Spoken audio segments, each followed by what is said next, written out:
Greetings, Earthlings.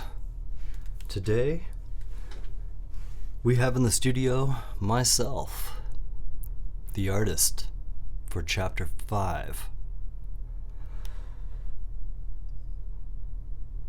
The Fun in Funeral. Today, I'm gonna go off the cuff as fuck. I'm gonna interview myself. I'm going to use this platform as I test my audio setup for the recording of the audiobook, which I'm beginning at some point. But I have tested out some microphones and some setups, and today I am in a I don't really give a motherfucking fucking fuck kind of mood. As you can hear in the background, the air conditioner is running, cooling my little buddy upstairs. It's right outside my window.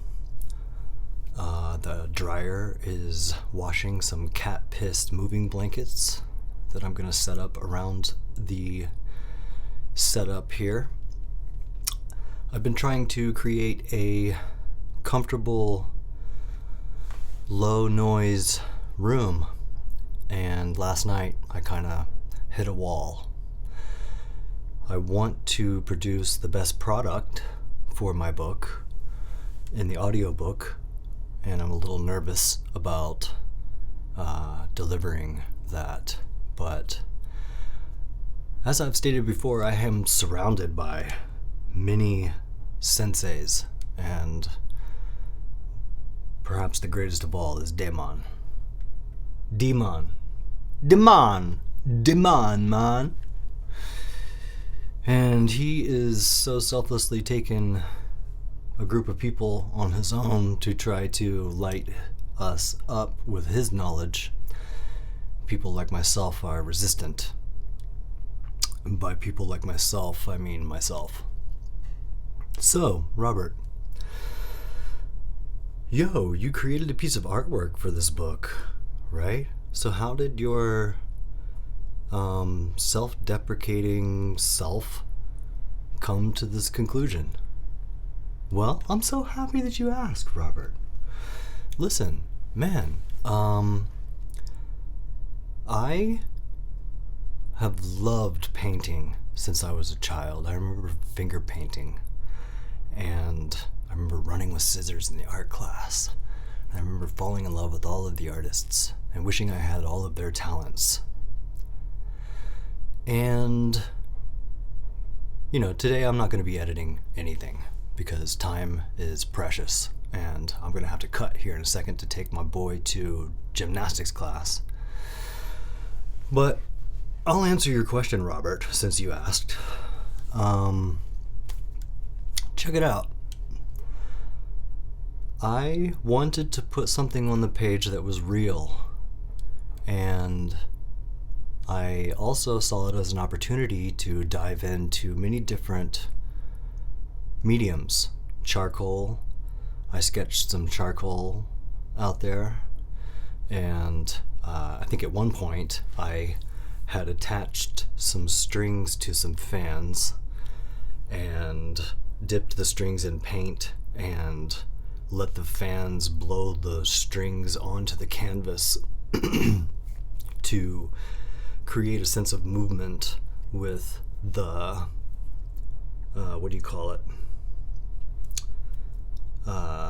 and as all of this sound is bugging me to death, the air conditioner, you guys wouldn't even believe me if I told you what happened last night when I was trying to get a quiet room at 3 o'clock in Los Angeles. Los Angeles doesn't sleep, dude. Every dude with a hot rod is out there at 3 a.m. revving their fucking engine for nobody. And helicopters are swirling around, catching bad guys, or maybe they're just trying to fuck with all the audio engineers so that they have to go pay for studio time. I don't know. But as I was trying to get the lowest noise floor possible last night, I was cracking up at 3 a.m. I shouldn't be up at 3 a.m. to begin with, but I thought it would be a quiet time, and there are sirens and cars honking and every fucking noise you can imagine in the background going on, driving me mad but also cracking me up. And I'm thinking, man, I got my medication, I'm gonna fucking quit smoking tomorrow. I went to my men's circle with Damon, and I'm feeling like I can act this book out, so I'm gonna try it right now. I'm gonna go do some tests to see if the room is quiet. And it was fucking not quiet. It's not fucking quiet here in Los Angeles. The city is abuzz 100% of the time. So that's not actually true. I think around 4:30 a.m. to 5 a.m. there's a quiet moment. So what I was going to say was owls came again. Since Brina got pregnant with Hawk, these owls have come and hung out at our house, and at the end of the night when I was losing my mind again, always when I'm losing my mind, the owls show up. So I want to throw a little teaser out there to the world of something that I'm working on right now, which is another project, and it's inspired by my therapist, Aaron Smith. He is the night owl, and my suspicion is that this brother is shape-shifting into an owl and comes in the middle of the night at 3:30 when I'm losing my mind or super scared that I'm going to lose Brina to a pregnancy, and they just drop their hootie hoos. Ooh, ooh, ooh, ooh, ooh, ooh. So there I am, 3:30 a.m. Gotta wake up at 7 to get Hawk. And the owls are like, go get some sleep, dude. This selfless endeavor to help other people can wait, but right now your biology needs to rest, unfortunately. And so, after some crazy times, what does that have to do with painting? This is the problem with interviewing yourself. Painting. Oh, the painting. Yes. I'm gonna flip through the pages. I've been throwing this book out for free at the Silver Lake book deposit. So if anybody out there is in Los Angeles and listening and wanting to get a free copy, circle by the Silver Lake book deposit, because I run that lake, and I'm hoping that my book will reach somebody that needs it. Chapter 5, The Fun in Funeral. I took this on because this was a very special chapter with Billie Jean. It seemed like the one. This embodies me in general. The fun in funeral, right? And in the chapter, we talk about my first interaction with cocoa beans. And it would definitely not be my last. I'm looking for my coffee right now. I wish I had another one. But the idea behind it is that humor is there as a medicine. It was not that day during this chapter, but I laced it into the title, The Fun in Funeral, because that's when I escaped out the side to squeeze in some sprints so I could become a gold medal runner, almost like Kat Fox, who was on the show before. I was very serious about achieving my goals, and I'm very serious about honoring those people who actually did achieve those goals. So high fucking five, Kat fucking Fox. You a badass. So my painting, I love painting, and I brought my boy Adam in to discuss, which he's a master of things. I don't understand how that fucking dude operates. It pisses me off. He's a master of things. Photography, music, all these things. You know, he's a master studier is what it probably comes down to. And he's been painting for a long time, so I brought him in, and he knows how I struggle with myself and being okay with the work that I produce. I struggle with that. And so when I was trying to find a connection to this, I did a bunch of sketches, and all of them seemed too dark. And I wanted to put some leaves in there. And if you're looking at the original, which this, because it's painted with iridescent gold, is very difficult to translate to the page. The original is very thick in paint, and photographing it was hard. I think I ended up doing it in the sunshine with my Canon 60D and just going with the best look that it had. But as you walk past the painting, it morphs in color and texture, which was kind of how Billie Jean was to me, you know, this golden light to me. And in the chapter there are these blackbirds flying overhead and the spectral zephyrs whipping between the gravestones. And so I wanted to capture that energy that was in the chapter. And through many studies and series, I landed on this piece. Studying. I am a very self-critical, very hard on myself kind of artist. Quotation marks. Not hard as you could be. Anyone. You could be a lot harder So on yourself. Go fuck yourself. Me? If you want me to Go be, fuck yourself. You know, into me. Oh, you're into yourself? Guy. But I also... This dude is into himself. My critical brain works. Yeah. Your brain doesn't This work. is a dangerous Not session that tough. here, I can tell. You With couldn't no one tell here to a filter story me. if it... And you couldn't save tell time, time. so I'm gonna let it fly. Idiot. Good luck. You can't fly. So, I had this image in my mind of a photograph of my mother. You have things that someone took that You really don't even embodied really have a mind. how she felt You don't inside. have Hey, Hey. probably her sister, Aunt Johnny, who was in the book. Wrong. It was But it was really Grandma. fucking fitting.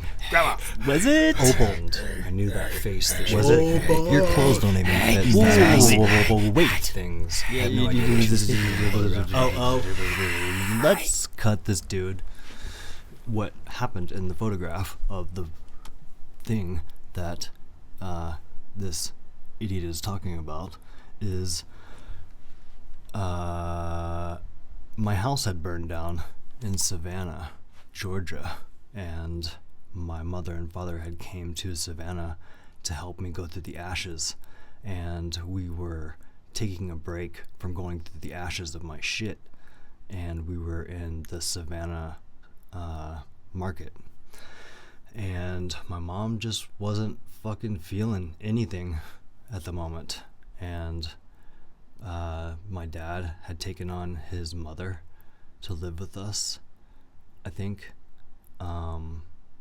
or picked her up on the way to see us because they were ultra worried about me, and my house burning down was a big question for them. Had I done it intentionally, blah blah blah. So my mother was perplexed in this photograph, and Opal thought that everything like Opal did was a-okay. And so what happened was we went to lunch. My mother was not feeling it, and my grandmother snapped a photograph of us. Me being a smart ass, my father and everybody, you know, just, I was 19 years old at, I don't know, maybe not 19, but my point is, my house had burned down in Savannah, and there were questions, and everybody was, what the fuck is going on kind of thing, right? And my mother's face at that moment embodied my life. And so I took that extraction of her face to put on this chapter because kaboom, bam, there it is. Don't listen to this other dude. Now back to whatever this other dude is saying. I thought I thought I'm gonna do a sketch of that and see how it comes out. And the sketch kind of came out beautifully on a piece of paper, and translating that to the canvas didn't really go as well as I thought it would. I used a lot of what do you call it, contact paper? Nope. Where you Graphite can draw paper over it to kind of get it on the canvas, and some of it was lost in translation there. And as I started creating, You were lost in translation. I was also studying Leonardo da Vinci, and Studying I was Leonardo fascinated da Vinci. by all the paintings that he had started. You mean and watching never a documentary? finished, which is a vast majority. I wouldn't say vast majority. Maybe, probably a vast majority of his work that he started these grandiose, huge paintings, and the funding either fell through or he got funding to go do something else, so he bounced. And the work was unfinished. And I was fascinated by that unfinished nature of the artwork of this person who existed thousands of years ago. You found it out. So, I mean, hundreds of years ago. Excuse me. There it is. But I wanted to be able to say that about my own piece. You know? Like, I have shit going on, y'all. I got a kid who needs my attention, and I would rather be with him than doing all of this stuff. I would rather be teaching him how to paint than out here trying to help the world. So I got other shit to do, and I left it a little bit unfinished, so you can see a hint of Billie Jean in the image. So, you know, Your Honor, I must object. The defendant is clearly trying to convince you that he is some sort of, hero coming here to save the day, whatever the play. I don't know, Your Honor. But I will say, this guy is 100% full of cookies. The defense rests, Your Honor. So, Robert, what was it like producing this book, and kind of where are you now with it? Well, it's a great question. I very much so love this book. I think it's good, and I suffered deeply to create it. I don't know that any payment could ever, be enough for how much I suffered to create this book. But I do know that I am coming up on a crossroads. That crossroads is called the Pulitzer Prize. It seems ridiculous to me, as a self-critical artist, to think that I could put my self-published book in a hat with all of these amazing, wonderful, published authors out there in the world, and hope that it would win. They're not going to see how I intended to make the book. Some of the book's design may look like a flaw to them. Whereas, I don't know, I'm pointing out specifically that the words go pretty close to the edge of the page. And I did that intentionally to reduce the amount of paper that was produced with the book, to save trees, basically. I tried to put that in a thank you note, which I read myself and am embarrassed that I decided to put the thank you note. I think even in this book I've ripped it out, the one I'm holding now. But it's there, and I wanted to, at some points in the book, I was like, why am I printing? If the world is burning, and why don't I just do it digitally? And if it's going to help people, I can reach people that way. Or, like I'm embarking upon now, the audiobook. But I do think that knowledge is worth the paper. Yeah.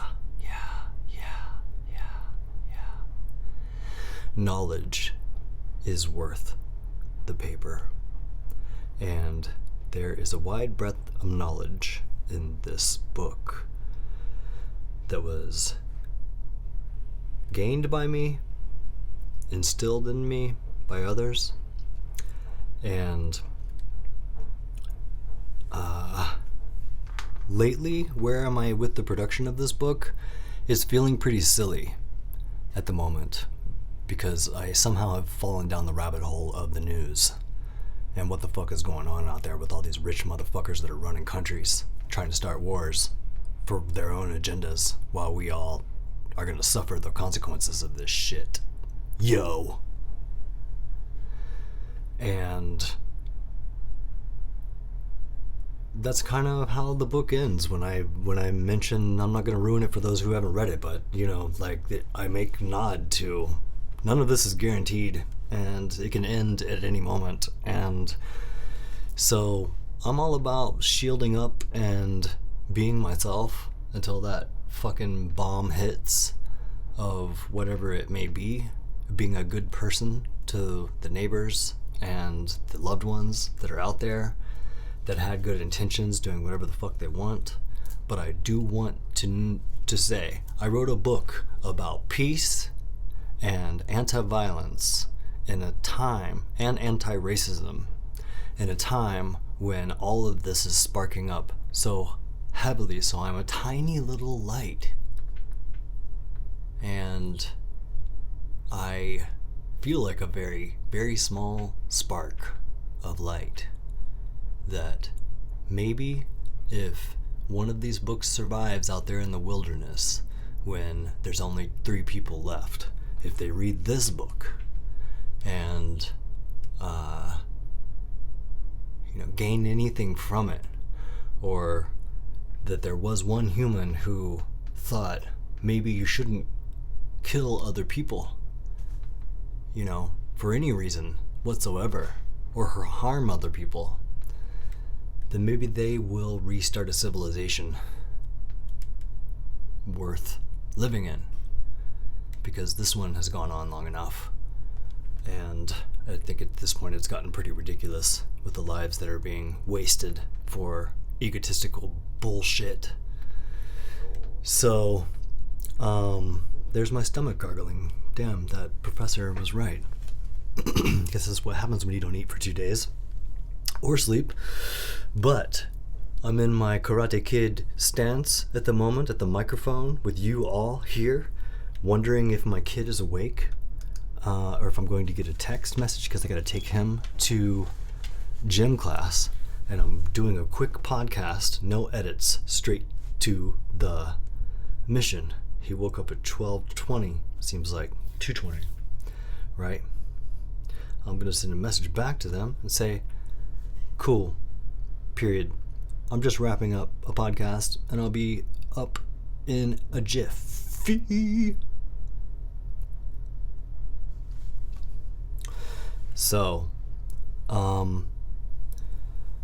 big news down the pipeline is coming, right? I'm going to do a show at the Baijiu Theater, where I'm going to read my book. And last night, Damon made me trip. He's like, why are you going back to Germantown to do this with these people that probably don't even like you? I don't know if that's what he said, but that's what I heard.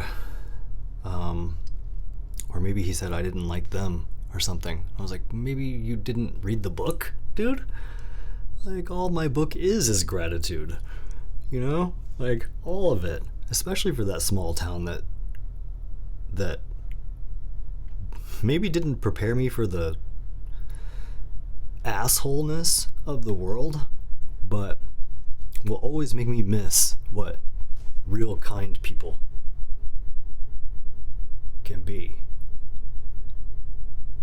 I think my microphone is having a moment there. Am I like just peeking out all over the place? I don't fucking give a shit. Because this is what it sounds like when you don't give a shit. It will not sound like this on the audiobook. And I hope you enjoy that audiobook. I'm hoping to release that in October. So, September 27th, I think, at the Baijiu Theater, I'll be doing a book reading. And I will have my boy there. And he's going to watch his dad go up there in front of a bunch of old friends and folks that gave me so many passes. I think Damon must have misunderstood when I said a group of people that I shit on when I was in a group therapy. Basically, last night I said something and Damon didn't understand why I would be going back to these people. And the reason is, well, you'll find out at the show why I'm going back. And because I think they deserve it. And this is not that big of a deal anyway. You know, I'm just a dude who came through and wrote a book about a thing in a lifetime of many people suffering all kinds of different unbelievable, unbearable things. And so I'm just trying to be a little spark for folks out there. And the way I can do that is by thanking the people who gave me passes when I probably did not deserve a pass. And regardless, I didn't know how I was going to handle this episode. And I'm running low on time because there's another big giant bombshell that I'm going to release to all of you really soon. You're not going to believe what's coming. You're not going to believe it. It's not going to register in your mind what is happening now.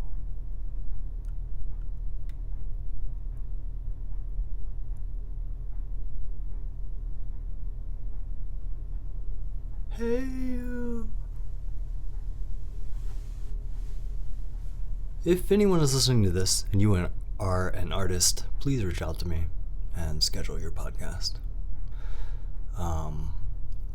Otherwise, I will be recording the audiobook, which might produce money so that I can buy my child a toy or two this Christmas. I gotta get my mindset on that pretty friggin' soon. Instead of helping other people, I need to help this little boy learn how to do whatever he wants to do in life. Or not, whatever. Just, I'm gonna continue loving. And I hear my microphone is shivering. My microphone is shivering. What is that from? I wonder. I don't know. Maybe you guys hear it, maybe you don't. But in my headphones, the sound is vibrating. So, Earthlings, please be kind to one another and help one another as much as you can, and try to have a vast understanding for what people are struggling with, because it's a lot. And I can hear Hawk upstairs thumping around. That means it's time to go do some tumbles. So, Ario, I gotta go. Ario, yo, yo, yo, yo, I gotta go. Ario, I gotta go.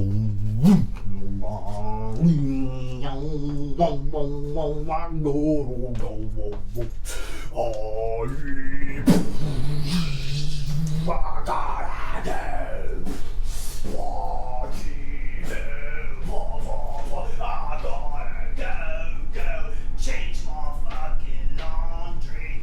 Get that cat piss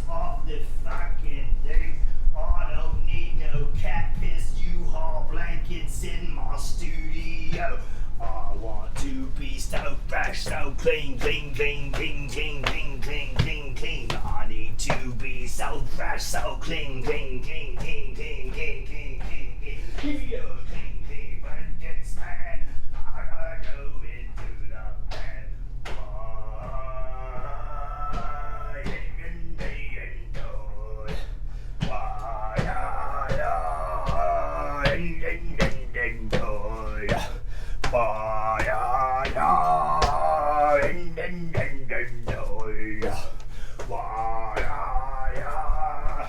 Mario got you, yo.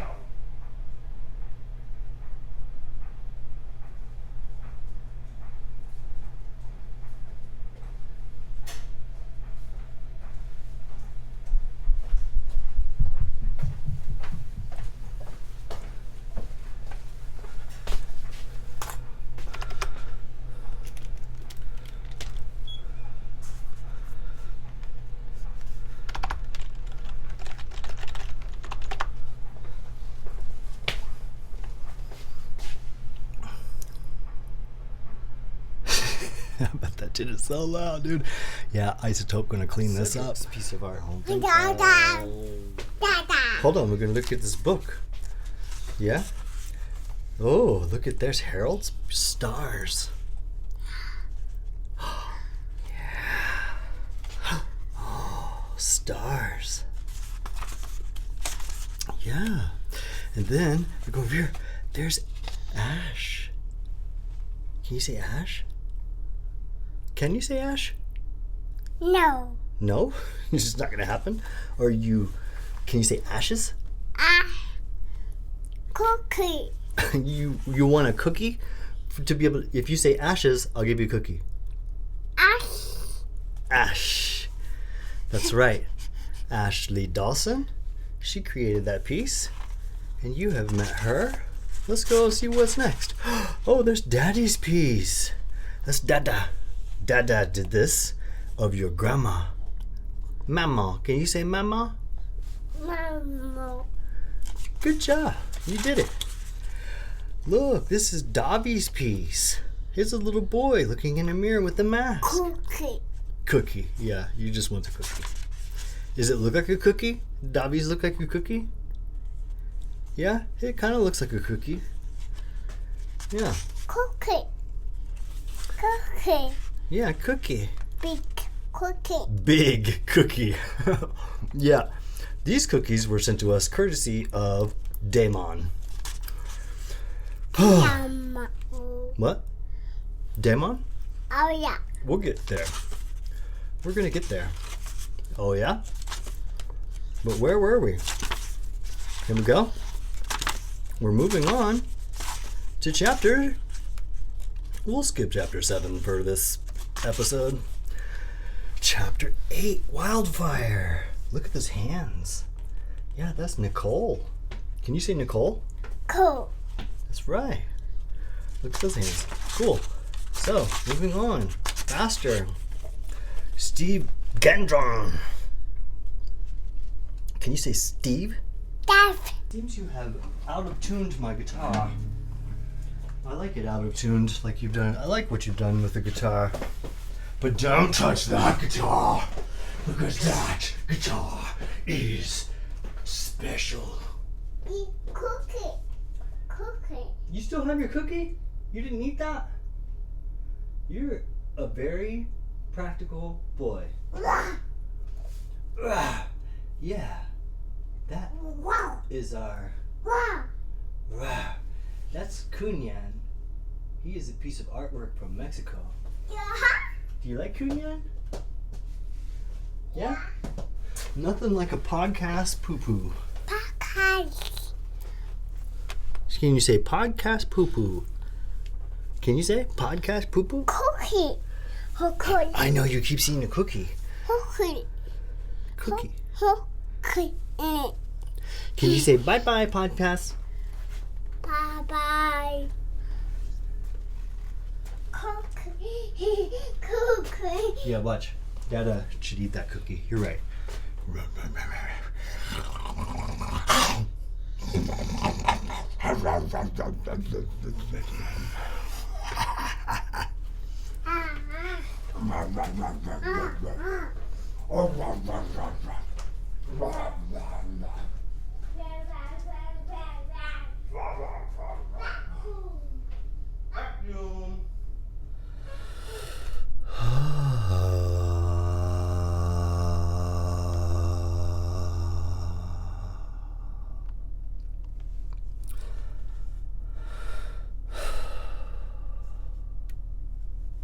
Where was I?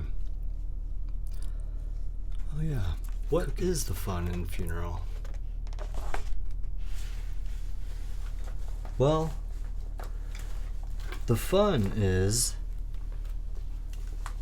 that the dead don't have to fuck with this planet anymore, right? And in my mother's case, she was the tormented soul. When she passed, I was relieved that she wouldn't be so tormented anymore. She was also a joyful soul. It's not the one aspect of her at all. But she was relieved of the terrible burden that she was carrying as a mother, which I didn't know anything about until I had a son. To be clear, I wrote this book about peace and nonviolence before I had a child. And now there is a new realm of emotions that have come unto me with my own son at the playground and such. You know, like sometimes kids want to hold other kids' toys, and my kid gets really upset. And what do you do in that moment to be a good parent? I don't really know, but I'm crushing books to find out. So if anyone is interested in what I am reading at the moment, it's mostly just books about how to raise a kid and how to speak with them and make them feel safe in a world that is very not safe. It's not safe for children, and it's not safe for adults, depending on where you live. Such as Germantown, Ohio might be a little safer than Los Angeles, California. Los Angeles. What's up, Los Angeles? Yes, I like the city. I think it's pretty cool. Do I want to live here forever? Maybe not. But anyway, I am recording a new audiobook. And maybe I should give you guys a little sample. Yeah? How would you like that? It goes a little something like this. Prologue. The taste of October still lingers on my tongue. She is the glorious foreshadowing of the end. In a last gasp, the earth adorns its most seductive attire as autumn bursts throughout northern forests. Elusive warmth is coveted beneath squalls that come to freeze our very souls. So, the people share their hearths with family and friends, and perhaps one lucky drifter.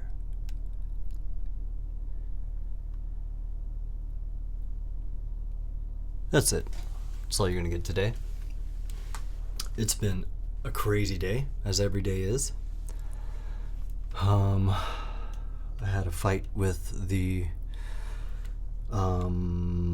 duvet cover in my dryer today. It got twisted in a manner that I thought there was a towel inside of it that got, jacked up, and I couldn't get it undone, and the nanny was trying, and we were trying, and forever, and I just had to let it go and come down here and try to find the silence to create this book. But there is no silence to be had, ladies and gentlemen. So the noise of this podcast is what I will be filtering out for the book. eclipseofthemorningstar.com. Well, it's not called eclipseofthemorningstar.com, but that's where you will find the book. And if you go there, you will learn about events that I'm going to host this autumn. And guess what? At those events, I will be doing special things. I will be making magic happen. So I hope to see you there. Or I hope to see you in the form of a square. Triangled. Yes, all of these sounds will be filtered out for the audiobook, which is coming.